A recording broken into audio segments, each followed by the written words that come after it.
the Mediterranean. At one time, Knossos was her capital, a jewel-like city on the island of Crete.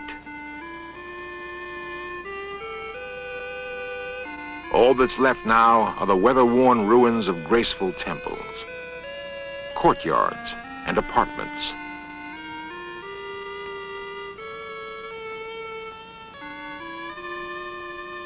The people of this island were called Minoans.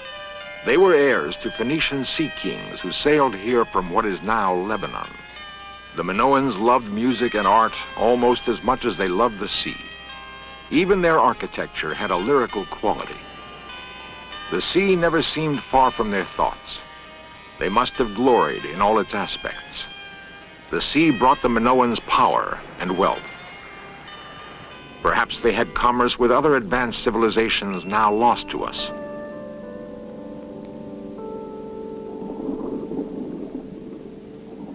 History records that there were catastrophic earthquakes in the Mediterranean basin around 1600 BC.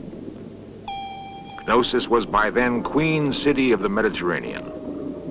She may have been a haven for the refugees of doomed civilizations.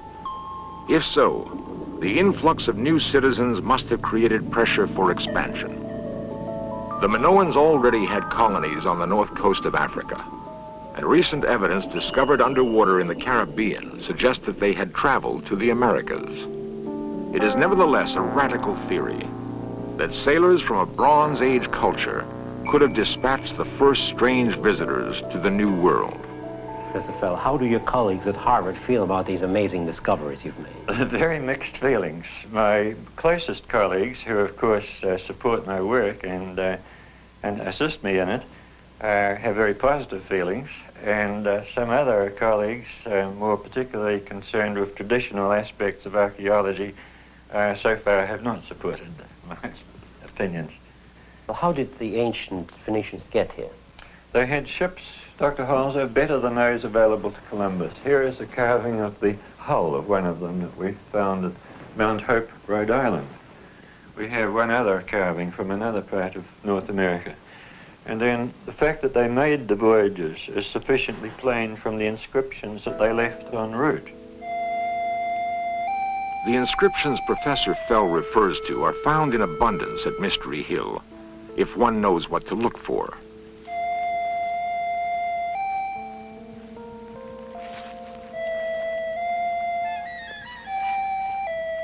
Osborne Stone, who assists his cousin Robert in preserving the site, points one out to Dr. Holzer. It has come to be called the G stone. Holzer reads much more than a G on the weathered rock. To me, there's no question that this was written by people who spoke the ancient Phoenician language and used the Phoenician alphabet. The origin of this inscription is in the area of Phoenicia and the island of Crete, the Minoan culture, where Phoenician people settled and then became the Minoan people. Professor Holzer has found his answer to the puzzle of Mystery Hill. From a small island in the Mediterranean to a hilltop in New Hampshire, it must have been an incredible journey.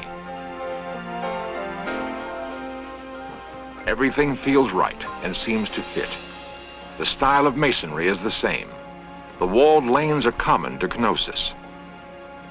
One could almost imagine being on Crete if it weren't for the Yankee accents and pine trees. Many will find it hard to believe the implications of Professor Fell's painstaking research or the results of the carbon dating. But the late summer of 1976 saw two distinguished researchers joining the ranks of those who support the Minoan theory. And there were indications of more hard evidence to come. Skeptics abound in every culture. The Minoans may have found it difficult to believe there was much of a future here in America. It must have seemed so primitive. Perhaps that's why they vanished.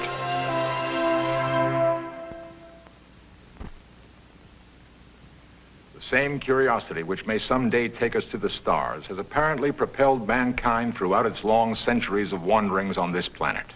We have evidence now that America was known to great civilizations which had become dim memories long before the birth of Christ. Much of what those strange visitors knew may be lost to us forever. The coast of America we thought of as pristine until the 15th century may have in fact been a thriving outpost of ancient commerce and exploration. We can only guess. The record of Mystery Hill was ignored for hundreds of years. It tells us that the Phoenicians may not have been the first strange visitors to America, but that they were apparently the first to build a link between the old and new worlds. The link would be broken for reasons we cannot fathom yet. Centuries later, the old world would rediscover the new. This time, the link would hold.